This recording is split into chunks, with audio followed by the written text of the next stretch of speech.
What if you had a mental toolkit so powerful that no situation could break you? What if you possessed practical tools, not theories, not abstract ideas, but actual techniques you could deploy instantly when life attacks? The ancient Stoics didn't just philosophize. They built an arsenal of mental practices that transformed slaves into teachers, soldiers into sages, and an anxious young man into history's most respected emperor. Marcus Aurelius carried these tools through plague, war, and betrayal. Seneca used them facing exile and death sentences. Epictetus forged them while enslaved and crippled. Today I'm handing you that same toolkit. 10 essential Stoic practices you can integrate into your daily routine starting tonight. These aren't complicated rituals requiring hours of practice. They're simple, powerful tools that work in seconds when you need them most. By the end of this video, you'll have a complete Stoic toolkit ready for any challenge life throws at you. Save this video because you'll return to it again and again. Before we open the toolkit, understand how the Stoics approached practical philosophy. They believed wisdom without application was worthless. Epictetus challenged his students, "Don't explain your philosophy, embody it." The Stoics developed specific practices for specific situations. Tools for anger, tools for anxiety, tools for grief, tools for temptation, tools for maintaining perspective. They trained daily, testing these tools against real challenges, refining what worked, discarding what didn't. What remains after 2,000 years of testing is pure gold. Let's examine each tool in your new Stoic toolkit. Tool number 1 is the dichotomy filter. This is your most fundamental tool, used dozens of times daily once mastered. When any situation disturbs your peace, run it through this filter immediately.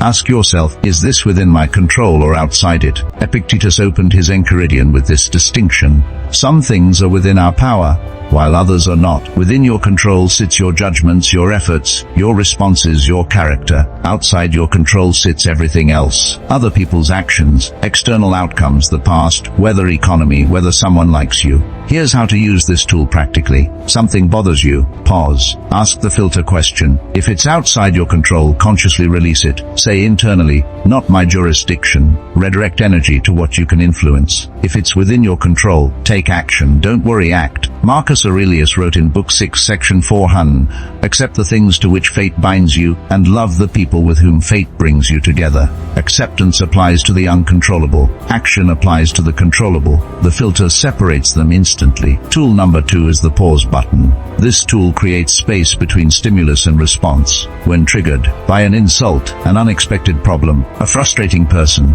most people react instantly. Reaction means external circumstances control your emotional state. The pause button returns control to you. Here's the technique. When triggered, before any response, take one conscious breath. That single breath is your pause. In that moment, you shift from reaction to response. Seneca wrote in On Anger, "The greatest remedy for anger is delay." The same applies to all reactive emotions. Anxiety, frustration, jealousy, despair. Delay breaks their momentum. Practically, this looks like someone insults you. Breath, pause, choose response. Unexpected bill arrives. Breath, pause, assess calmly. Partner says something hurtful. Breath, pause, respond rather than escalate. 3 seconds of pause prevents hours of regret. This tool alone transforms relationships, careers, and inner peace. Tool number 3 is the reframe hammer. This tool reshapes how you interpret events. Events are neutral. Your interpretation creates their emotional impact. The reframe hammer lets you choose empowering interpretations instead of defaulting to negative ones. Here's the technique. When something negative happens, ask 3 questions. First, what's another way to see this? Second, what opportunity does this contain? Third, how might this actually serve my growth? Marcus Aurelius wrote in Book 5, Section 20, "The impediment to action advances action. What stands in the way becomes the way." Every obstacle contains hidden benefit when you look for it. Stuck in traffic becomes unexpected thinking time.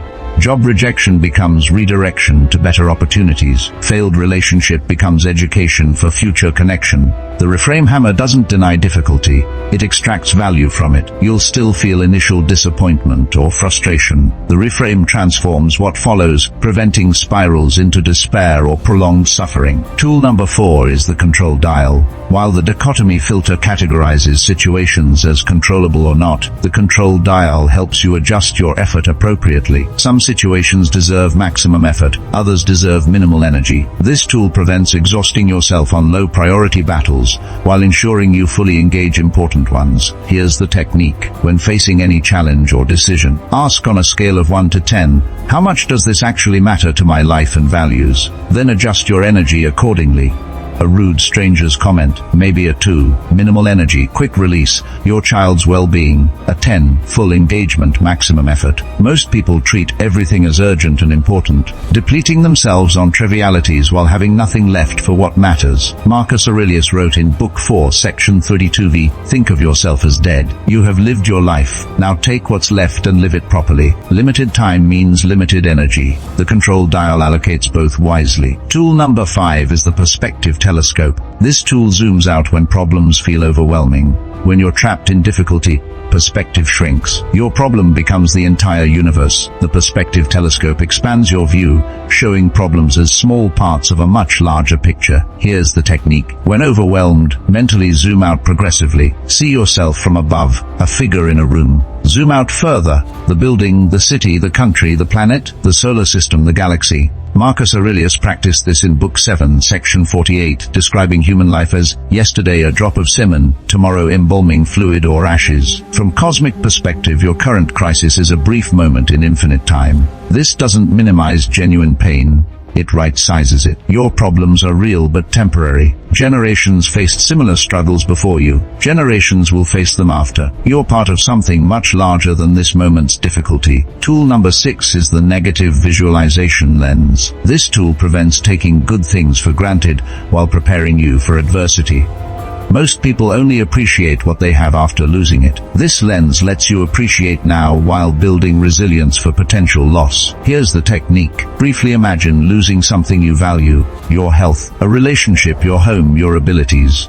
Not dwelling in fear but acknowledging impermanence. Then return to the present with fresh appreciation. Seneca wrote, he robs present ills of their power who has perceived their coming beforehand. 2 benefits emerge. First, gratitude floods in. You suddenly appreciate what you'd normalized. Second, you build psychological preparation for genuine loss. When difficulty arrives, you've already faced it mentally. Shock diminishes. Resilience increases. Use this lens each morning with your gratitude practice. For each thing you're grateful for, briefly imagine its absence, then feel deeper appreciation for its presence. Tool number 7 is the emotion thermometer. This tool measures your emotional state objectively, creating distance between you and your reactions. When consumed by emotion, you become the emotion. I am angry, rather than I notice anger arising. The emotion thermometer restores observer status. Here's the technique. When strong emotion arises, mentally rate its intensity from 1 to 10. Then observe it with curiosity rather than being swept away by it. Interesting. I'm noticing anxiety at about a 7 right now. This simple act of measurement creates separation. You become the observer of emotion rather than its victim.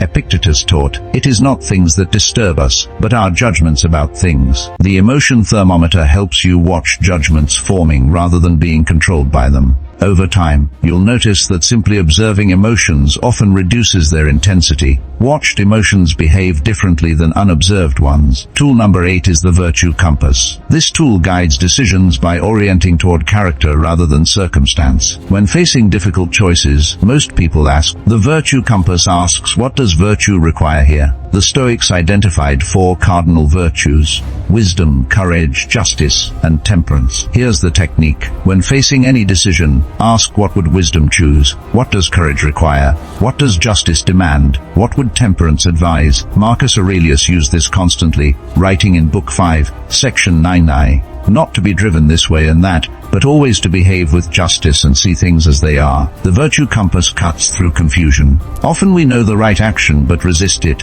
because it's difficult, unpopular, or costly. The compass confirms direction even when the path is hard. Character-based decisions compound over time into a life of integrity. Tool number 9 is the mortality mirror. This tool reflects the reality of limited time, clarifying priorities and eliminating pettiness. The Stoics practiced memento mori, remembering death, not as morbid obsession but as practical wisdom. Here's the technique. When caught in trivial concerns, conflict, or procrastination, briefly remind yourself, I will die. Everyone I know will die. Time is finite and unknowable. Then ask, knowing this, is my current focus worthy of my limited time? Is this argument worth these minutes I'll never recover? Is this worry productive, or just draining precious life? Marcus Aurelius wrote in Book 2, Section 4, think of yourself as dead.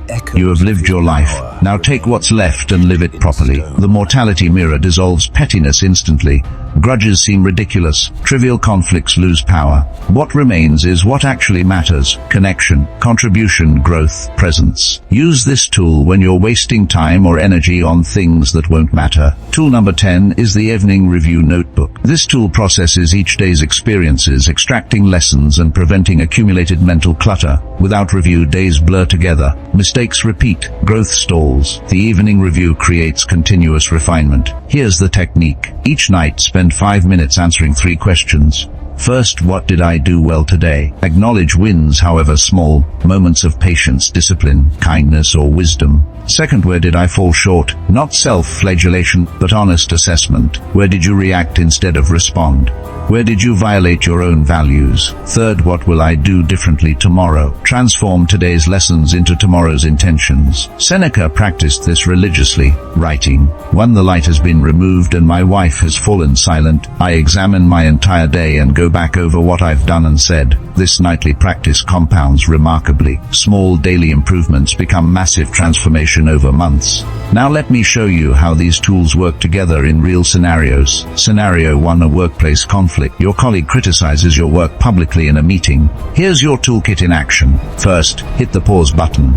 Breath, delay reaction. Run it through the dichotomy filter. Their words are outside your control. Your response is within it. Check the emotion thermometer. Maybe you're at an 8 for anger. Use the reframe hammer. What opportunity exists? Perhaps to demonstrate grace under pressure, or to receive feedback that improves your work. Consult the virtue compass. Wisdom chooses measured response. Courage addresses the issue directly. Justice requires fairness. Temperance prevents overreaction. That night, the Evening Review Notebook processes the experience.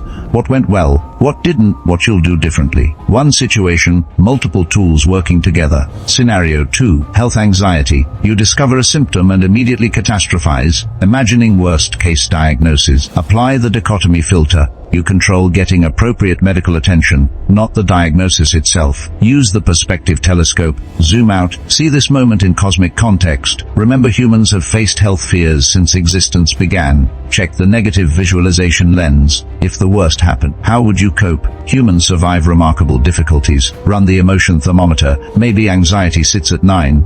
Observing it often reduces intensity. The pause button prevents panic behavior. Evening Review processes the experience, noting what triggered the spiral and how you managed it. Scenario 3, relationship disappointment. Someone you trusted lets you down. The dichotomy filter clarifies. You never controlled their choices, only your response. The reframe hammer extracts lessons. What did this teach about boundaries, expectations, or communication? The virtue compass guides response. Justice requires you not retaliate unfairly. Wisdom chooses appropriate boundaries. Courage addresses the issue directly if needed. The mortality mirror asks, is extended resentment worthy of your limited time? The Evening Review processes the experience, preventing it from festering into lasting bitterness. Here's your challenge for the next 7 days. Each day, focus on practicing 2 tools from this toolkit. Day 1 and 2, dichotomy filter and pause button. Day 3 and 4, reframe hammer and control dial. Day 5 and 6, perspective telescope and virtue compass. Day 7, Evening Review Notebook, reflecting on the entire week. Don't try to master all 10 immediately. Build familiarity with each, then let them become automatic responses over time. Share your progress in the comments. Which tools are working? Which feel awkward? What situations are you applying them to? Marcus Aurelius wrote in Book 7, Section 9, not to feel exasperated or defeated or despondent because your days aren't packed with wise and moral actions, but to get back up when you fail, to celebrate behaving like a human, however imperfectly, and fully embrace the pursuit you've embarked on. You will forget these tools sometimes. You will react when you meant to respond. You will spiral when you could have zoomed out. That's human. The goal isn't perfect application. It's continuous improvement. Each time you remember to use a tool, even after initially forgetting, you strengthen the habit. The Stoics weren't born with these abilities. They trained for them. Daily practice, daily failure, daily getting back up. Epictetus reminded students that philosophy is practice, not theory. These tools only transform your life if you actually use them, repeatedly, imperfectly, persistently. Your Stoic toolkit is now complete. 10 essential practices for navigating any challenge life presents. The dichotomy filter separating controllable from uncontrollable. The pause button creating space for chosen response. The reframe hammer reshaping interpretation. The control dial allocating energy wisely. The perspective telescope zooming out from overwhelm. The negative visualization lens building gratitude and resilience. The emotion thermometer creating observer distance. The virtue compass orienting toward character. The mortality mirror clarifying priorities. The evening review notebook processing and refining daily. These tools traveled through time, from ancient Athens to Rome to your screen right now. They've been tested by slaves and emperors, soldiers and philosophers, through war and plague and personal tragedy. They work because they address universal human challenges with practical solutions. Subscribe for more Stoic content helping you build an unshakable mind. Save this video to reference as you practice these tools. Return to it when facing specific challenges. Each tool becomes more powerful with repeated use. Seneca wrote, "It is not that we have a short time to live, but that we waste a lot of it." Stop wasting life reacting to circumstances. Start responding with wisdom. Your toolkit is ready. The only question remaining is whether you'll use it. Begin today. Choose one tool. Apply it to your next challenge. Then return and tell me what happened. Your transformation starts with a single tool used once. Let's build from there.